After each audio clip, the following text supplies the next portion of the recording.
Hello আমার প্রিয় বন্ধুরা, আমি তোমাদের অমিতাভ স্যার। সবাইকে আমার ইউটিউব চ্যানেলে স্বাগত জানাচ্ছি। আজকে তোমাদের যে গল্পটা আমি শোনাবো, এটা কিন্তু বিজ্ঞানের আবিষ্কারের কোনো গল্প না বা বিজ্ঞানীর কোনো গল্প না।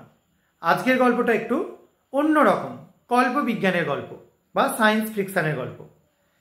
সায়েন্স ফিকশন মোটামুটি সবাই কম বেশি পছন্দ করো আশা করি। যারা বিজ্ঞানকে একটু অন্ততপক্ষে ভালোবাসো তাদের সকলেরই এরকম গল্প পড়তে ভালো লাগে। বা তোমরা যখন হলিউডের বিভিন্ন সিনেমা দেখো সায়েন্স ফিকশনের ওপর, সেগুলো আশা করা যায় তোমাদের ভালো লাগে। আজকের গল্পটা এরকমই একটা গল্প। যদি এই জিনিস যদি ভবিষ্যতে কোনোদিন আবিষ্কার হয়ে যায়, তাহলে হয়তো সায়েন্সের একটা নতুন দিগন্ত খুলে যাবে। এবং আমরা তো জানি অনেক সায়েন্সের গল্পই আমরা যেগুলো সায়েন্স ফিকশন হিসাবে পড়েছি, সেগুলো ভবিষ্যতে কিন্তু অনেকটাই আবিষ্কার হয়েছে এবং ভবিষ্যতে কিন্তু আরও হয়তো এরকম জিনিস আবিষ্কার হবে। তো আজকের যে গল্পটা, সেই গল্পটা আর সময় নষ্ট না করে শুরু করা যাক। গল্পটা কিন্তু স্মেলিং সল্ট নিয়ে। তোমরা নিশ্চয়ই স্মেলিং সল্ট জিনিসটা জানো। স্মেলিং সল্ট হচ্ছে যখন আমাদের নাক বুঝে যায় বা সর্দি লাগে, তখন আমরা নাক দিয়ে যদি কোনো কোনো গন্ধ বা স্মেল না পাই, তাহলে কিন্তু আমরা স্মেলিং সল্ট ইউজ করি অনেকে। কি থাকে একটা ছোট কন্টেনারের মধ্যে, সেখানে থাকে অ্যামোনিয়াম কার্বনেট NH4O2CO3 এবং তার সঙ্গে NH4Cl অ্যামোনিয়াম ক্লোরাইড বা যেটাকে আমরা নিশাদল বলে চিনি, এই দুটোর মিশ্রণ। এই মিশ্রণে সামান্য হিট দিলেই অ্যামোনিয়া গ্যাস বেরিয়ে আসে, অর্থাৎ NH3 গ্যাসটা বেরিয়ে আসে এবং সেটা আমাদের শরীরে ঢুকলে আমাদের নাক বোঝা বন্ধ হয়ে যায়। তো যাই হোক না কেন, এই স্মেলিং সল্ট নিয়েই একটা গল্প। তো একটু পরেই আমরা গল্পটা শুরু করছি। তার আগে একটা জিনিস বলে দিই, এখানে কিন্তু যে তথ্যটা আমি দিচ্ছি এটা কিন্তু কোনো বিজ্ঞানের সরাসরি তথ্য না। তো সেই কারণের জন্য তোমরা যেন এটা ভেবে বসো না যে এটা সত্যি বাস্তবে হয়েছে, ঠিক আছে? এটা জাস্ট একটা গল্প এবং কল্পবিজ্ঞানের গল্প। তাহলে সরো শুরু করা যাক। একজন পাগল বিজ্ঞানী। পাগল বিজ্ঞানী এই কারণেই বলেছি কারণ বিজ্ঞানীরা এমনিতেই পাগলই হন। বিজ্ঞান এরকমই একটা বিষয় যেখানে মানুষ যদি পুরোপুরি তার মনকে শরীরকে ঢেলে না দিতে পারে, তাহলে কিন্তু বিজ্ঞানকে করায়ত্ত করা যায় না। তো এরকমই একজন মানুষ, যিনি বিভিন্ন জিনিসপত্র মিশিয়ে, এটার সঙ্গে এটা মিশিয়ে বিভিন্ন জিনিস তৈরি করার চেষ্টা করেন। তো এরকম তিনি অনেক কিছু আবিষ্কার করার কথাই ভাবেন। ভাবতে ভাবতে তিনি একটা জিনিস আবিষ্কার করে ফেললেন। সেই জিনিসটা কি? সেই জিনিসটা যদি কেউ নাকের কাছে বেশিক্ষণ ধরে রাখে, তাহলে সে কিন্তু আস্তে আস্তে অদৃশ্য হয়ে যাবে, একদম ইনভিজিবল পার্সন হয়ে যাবে। এরকম একটা জিনিস তিনি তৈরি করে ফেললেন বিভিন্ন আয়ুর্বেদ জিনিসপত্র, গাছগাছরা এগুলো থেকে। এবং এই জিনিসটা তিনি তৈরি করে তিনি নিজের ওপর পরীক্ষা করে দেখলেন তিনি অদৃশ্য হয়ে যাচ্ছেন। তো তিনি এই জিনিসটা কিভাবে বাকিদের জানাবেন, এটা তিনি ভাবনা চিন্তা করলেন। তার বাড়িতে শুধুমাত্র তার ছেলে, তার স্ত্রী, এর বাইরে আর কেউ নেই। আর তিনি এরকম টাইপের যে এক্সপেরিমেন্টটা, সেটা সবার সামনে সহজে আনতেও পারবেন না, কারণ এটা খুব অদ্ভুত একটা এক্সপেরিমেন্ট। তো তিনি কি করলেন, তার খুব কাছের একজন বন্ধু আছে, সে বন্ধুর বাড়িতে তিনি গেলেন এবং বন্ধুকে তিনি এই স্মেলিং সল্টের কন্টেনারটা দেখালেন। বললেন যে এটার প্রতি আমার খুব আসক্তি তৈরি হয়ে গেছে, আমি এটাকে এখন ইনটেক করব, শরীরে নেব এবং তুমি আমাকে দেখবে কি কি পরিবর্তন ঘটে।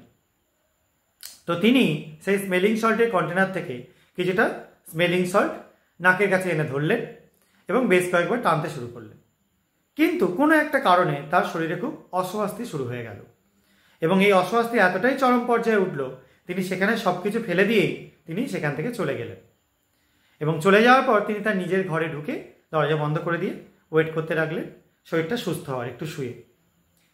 কিন্তু যখন তার ঘুম ভাঙল, তখন তার শরীরটা পুরো হালকা মনে হলো এবং তিনি দেখতে পেলেন চারপাশে সব কিছু রয়েছে, কিন্তু তিনি তার নিজের ছায়া দেখতে পাচ্ছেন না, নিজের কায়াও দেখতে পাচ্ছেন না, অর্থাৎ শরীর এবং ছায়া কোনোটাই তিনি দেখতে পাচ্ছেন না। তিনি দরজা খুলে বাইরে বেরিয়ে আসার চেষ্টা করলেন, বেরিয়ে এলেনও, কিন্তু তাকে কেউ দেখতে পেল না। তিনি বলবার চেষ্টা করলেন অনেক কিছু, কিন্তু তার ছেলে মেয়ে বলো বা তার স্ত্রী, তারা কিন্তু কেউ শুনতে পেলেন না কোনো জিনিস। তিনি খুব চিন্তায় পড়ে গেলেন যে কি করা যায় এই মুহূর্তে। তো তিনি যখন জিনিসটা আবিষ্কার করেছেন, তার সঙ্গে সঙ্গে তার আরও কিছু উপাদান তার সঙ্গে আবিষ্কার করা ছিল। এই উপাদানগুলো তিনি চাইলেন যে কোথায় আছে একটু দেখি, কিন্তু তার কাছে তখন সেই উপাদানগুলো আর ছিল না। তিনি সেই স্মেলিং সল্টের কন্টেনারটা তার বন্ধুর বাড়িতেই ফেলে এসেছেন। কিন্তু বন্ধুর বাড়িতে ফেলে আসলেও বন্ধুর বাড়িতে ঢোকার মতো তার এই মুহূর্তে কোনো অপশান নেই। তো তিনি কি করবেন, তিনি খুবই চিন্তিত হয়ে পড়লেন এবং তিনি কাউকেই সেটা বলতে পারছেন না যে কিভাবে তিনি এইভাবে এই দশায় চলে গিয়েছেন, কিভাবে তিনি সেখান থেকে ফিরে আসতে পারবেন।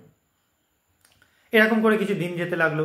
তার রীতিমতো শরীর খুব দুর্বল হয়ে পড়তে লাগলো, কারণ তিনি এরকম ছায়া অবস্থাতে থাকাকালীনও তার কিন্তু খিদে তৃষ্ণা সবই পাচ্ছিল।